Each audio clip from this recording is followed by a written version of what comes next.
5 4 3 centimetre বাহুবিষ্ট ত্রিভুজের ক্ষেত্রফল কত বর্গ সেন্টিমিটার? ঠিক আছে, 3 4 5, তার মানে কোনো বাহুর সাথে কোনো বাহুর মিল নাই।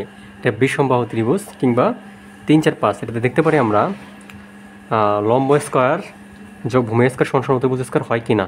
যদি হয় তাহলে একটা সমকোণী ত্রিভুজ আমরা ধরতে পারবো। ঠিক আছে, দেখি 3 4 5 যদি আমরা 3 4কে একটা লম্ব ধরি, একটা যদি আমরা ভূমি ধরি, দেখি মিলে কি না। হ্যাঁ, 3 3 9 আর 4 4 কত 16। ঠিক আছে, কত হয় 25, আর এখানে কত আসে 25।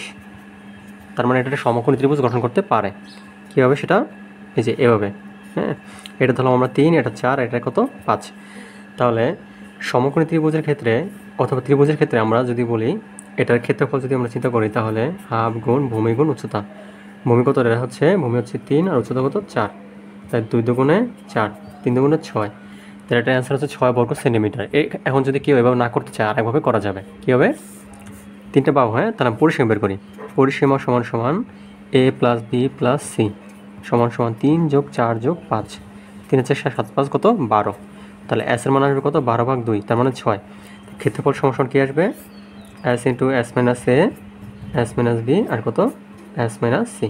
তো মানগুলো আমরা বসাই দিই এস।